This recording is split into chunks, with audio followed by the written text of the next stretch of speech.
time to speak on finally an experience that didn't want to be shared during the experience. It was too obscured. It was too personal and unbound, not yet to be unraveled, to even be understood, to present in the moment, felt wrong. And that was my experience with was definitely a little different. It involves, lightly burning the first dermal layer to allow the essence of a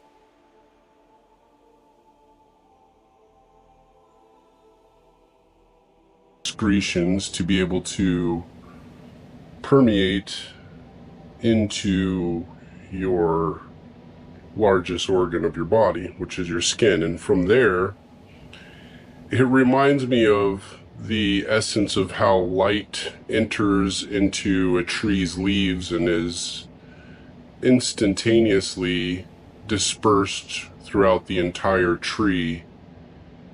Sort of how light behaves as a waveform, and when we're measuring light as we see it, it shines where we shine it, but it actually permeates outward in all directions, just to greater and lesser degrees. Well, in that way, the basically seems to go in and permeate throughout your body. It excites and activates the peptides within yourself, which are the vehicles that cause the formation of cellular structures. It is the vehicle that which DNA's coding is enacted physically through. It is what creates the building blocks. It's the worker bee. It's the part within us that moves around and makes things happen to create our cellular structures. It is what creates the communication between the parts as well. So your liver and your heart and your mind and your spleen and your kidneys and your feet and your muscles and all these things need to be able to communicate. And it's not just through the nervous system and the blood cells. It is also through the peptides in your body. Somebody brought up it was something like osmosis Jones, moving through the body, being able to move all over the place and pinpoint the poisons and illnesses and the bad code, and to break down the bad code so that the parts can then again speak with each other through the clear language which each other understand, and therefore communicate successfully the dispersion of poisons, illnesses, and other things that get trapped in the body. So, I looked into it and I saw that a lot of people have a lot of different experiences. And, one of the experiences a lot of people have are, extreme vomiting. Some end up having bowel release and sweating, and there's just a lot of different releases. Some people will faint. So it's across the field as I see it. It's related to what ails you. Like, depending on what part of you needs the attention and is doing the purging, then that part is going to be the affected portion of your session, we'll call it. For me, it was pretty minor because I have been living a very sober and clean life for many years now. I did some purging through vomiting, and immediately what had come out was bubbling in the bucket, and it had a brownish essence and had a very strong chemical taste. And that's another thing that I've watched people have reactions to what comes out of them as if they understand what it is, like where it derives from, whether it's a spiritual essence, a physical essence, a chemical, or, for me, I think it was very much a physical chemical essence of, I'm a plumber. I've been soldering pipe for years. So one thing is when I urinated, it was a bluish green color, and that threw me off. I was like, what is this? Like, how am I peeing blue? I've never done that before.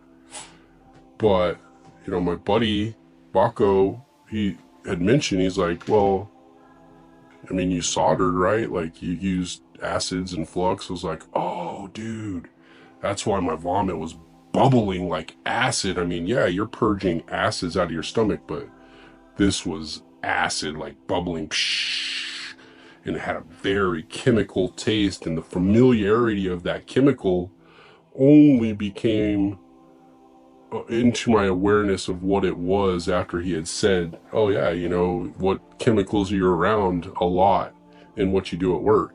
I'm like, flux, you know, I breathe in a lot of flux from soldering, and that is an acid, and that gas has stored itself probably in my bloodstream.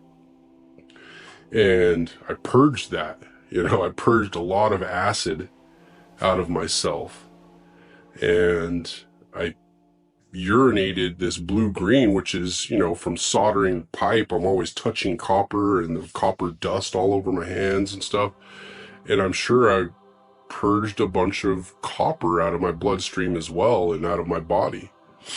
You know, that's that blue-green color coming out.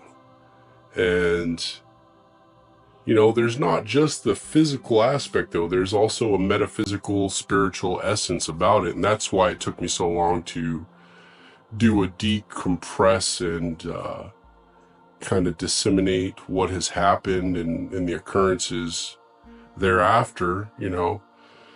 Meeting with my aunt and uncle who, you know, were a big part of my life in the moments where I was transitioning through some of the hardest times of my life, you know, and they came to visit, and we said our, you know, sorries, and explanations, you know, slightly were given of, you know, whys and reasoning and happenings of going on at the time. And it was a bit of a cleansing, right? In the real world, in the physical realm, there was a release.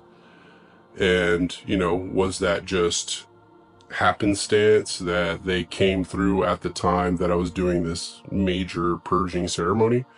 Nothing ever happens for no reason. You know, everything is ordained by timing, somehow by the ether, is my take on it. And it was very good. It was cleansing for all of us. I know the things, even though we didn't get into super depth, you know, neither did I get in super depth with the ceremony. It was fairly light on me, but the aspects of the thereafter are still going on.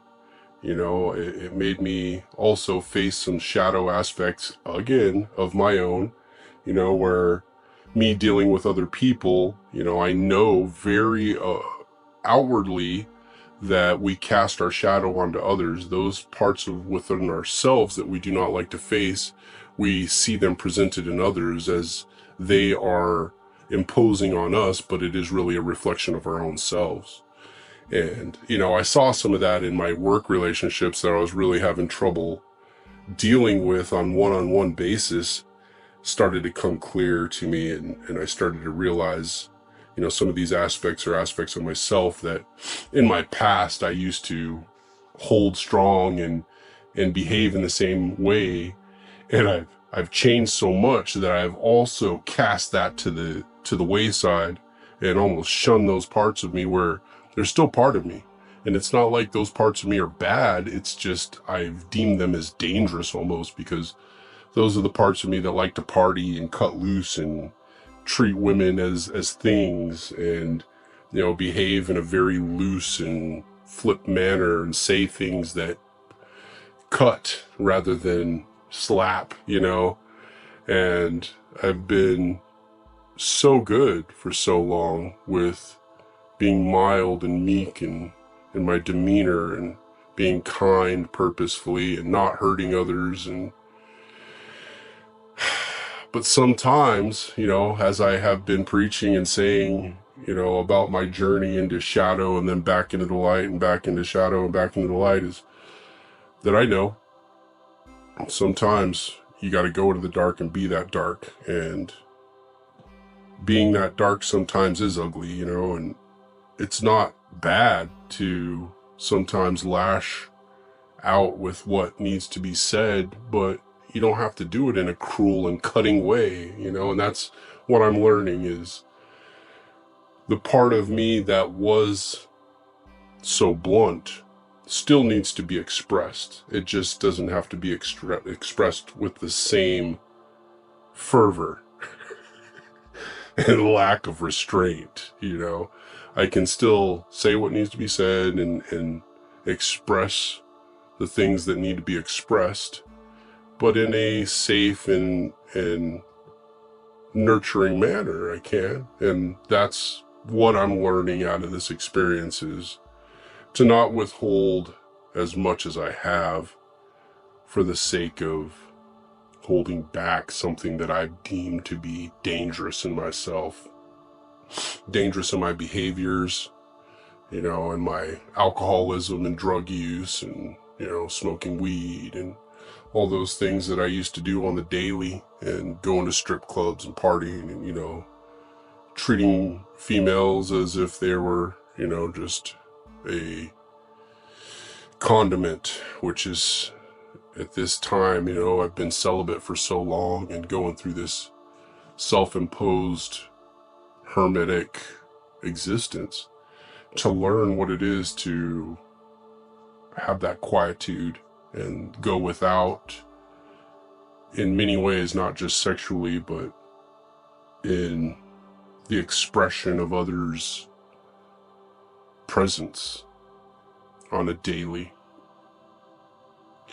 And that whole relationship vibe and relating with people, you know, is being reordered for me. I'm finding a new way to relate with people on one-on-ones, and